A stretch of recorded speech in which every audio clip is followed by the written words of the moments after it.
Well, hello everybody. Welcome to Moments in the Word, just outside of Little Washington, North Carolina, up on the Pamlico River. Beautiful place to be, beautiful boardwalk, and just a great place to do a video. You know, most of you know the story about Jonah and the whale, and we all know that. My friends, when we went to school, Sunday school, we heard that story. So I want to talk to you a little bit about Satan's boat. And you say, what in the world does that mean, Satan's boat? Well, again, we most likely, if you're a Christian, you know the story about Jonah and the whale. Now, in that story, we see in Jonah chapter 1, verse 3, look at what it says. But Jonah rose up to flee unto Tarshish from the presence of the Lord. Now, that is powerful right there. He said, and went down to Joppa, and found a ship going to Tarshish. So he paid his fare and he went down into it. That means inside the boat, and to go with them to Tarshish, again from the presence of the Lord. Now, God has a plan. God had a plan for the people of Nineveh. We know they were wicked people. We know that they were evil people. But God had a plan to save them. They had been very barbaric in their behavior and the things they did and how they treated their enemies when they would overthrow other kingdoms. And everyone knew this. And Jonah knew this as well. Jonah did not want God to forgive them. Jonah knew God is a merciful God, and God had a plan. But then we find out that Jonah ran from that plan. He ran away from that plan. He did not want to do what God wanted him to do. For whatever reasons, it was rebellion. It was disobedience. So we see, it says here, he began to run from the presence of the Lord. He went in the other direction. Now, how many times before we get all over Jonah do we realize how many times have we run from doing what God's asked us to do? Whether it be speak with a neighbor or a coworker or pray with someone or give somebody something, we went in the other direction. That's what Jonah did. So let's not be so hard on Jonah. That's like people talk about when Thomas doubted. How many of us have ever doubted anything about God? We're all a little bit of Thomas. And if we want to be honest, we're all a little bit of Jonah too. He ran from the presence, the plan of God. He ran in the other direction. Well, let me explain something that happens. The moment you turn, now the Bible says, submit to God and resist the devil, and the devil will flee from you. But if you turn your back toward God, the devil will make a way for you to run. And what I mean by that, the devil had a boat. The devil had a boat. God had a plan, but the devil had a boat. And Jonah found that boat. He went to Joppa, and it says he got on a boat and he paid his fare. Now, there's a price to be paid for running away from God, but that's where it started at. He paid his fare, got on the devil's boat, and he headed out. But my friends, when you look at this story, it is so full of some exciting things. So we see, again, I want to keep emphasizing this. God had a plan. Satan had a boat, but God had a storm. Come on now. No matter what the devil does, God's going to counteract it, my friends, because God is, and know where it starts. It starts with God, and it's going to finish with God. The devil will never get a blow in on God. You can believe that. So God had a plan for him to go to Nineveh. But the devil had a boat to take him away from Nineveh and take him in the other direction. But then God brought up a storm. Now, in this storm, God gets our attention.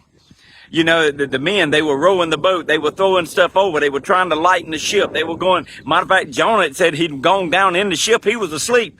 And they finally said, man, get up and call on your God. And when they told him that, and they were calling on their gods, and he said, well, I'm the reason this is happening, because God told me to go do something. The God had created the heavens and earth, and I didn't do it. So, they kept on trying, but finally they came to a realization, we got to get rid of this guy. We're going to go down with the ship just because of him.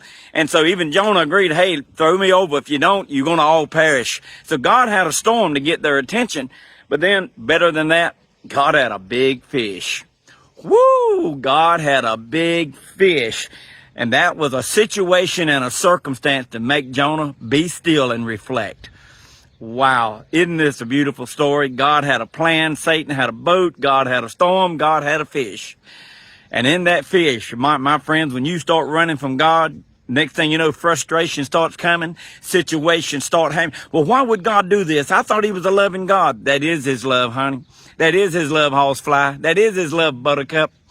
That is his love. He loves us enough to stop us if he has to get our attention, to turn us around. As one preacher said, to spank us if that's what we need. That is love. Love is not letting you do anything you want to do anytime. That is not love, and that is even not my God. My God is a loving, graceful, merciful God, but he will get our attention because he loves us that much.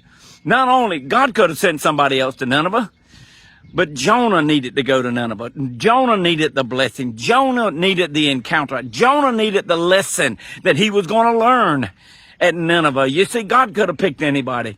He could have said, okay, Jonah, but no, the Bible says he headed him off.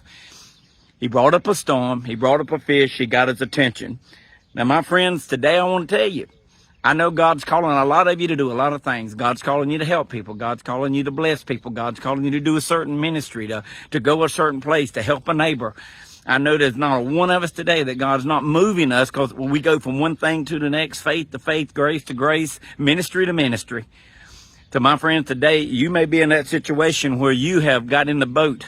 You've got in the devil's boat and you've headed to Tarsus instead of doing what God's called you to do. But I want to encourage you today. Be careful, because there's a storm coming, and there might be a big fish, a situation, or a circumstance out there that's going to swallow you up until you come to your senses. The Bible says that when Jonah came to his senses, he called out to God, and the fish spit him up on shore. Well, my friends, if it was a big fish, it would have been hard for him to get to shore. That means he spit Jonah mighty good ways. My friend, that Jonah must have made him sick at his stomach. Come on now. How often oh my goodness, we can't even go there. But I want to encourage you today. God's got a plan. God's got a plan for you. God's got a plan for me. But Satan got a boat. You can run from that plan. You can get in that boat. You can head in the other direction. You can do your own thing. But God's got a storm. So don't be surprised when a storm comes up, something happens, God starts shaking your foundation to get your attention. And if that don't do it, then the next thing you know, he's got a fish. He's got a situation that's going to be bigger than you, that's going to swallow you up and hold you for a while until we come to our senses and realize it don't matter what God's called me to do. I'm better off than I am right here. See, Jonah realized, hey, I'm better off out there going to Nineveh, no matter if I want to go or not, than I am in the belly of this fish. My friend, today, God's got a plan for your life. Don't run from it.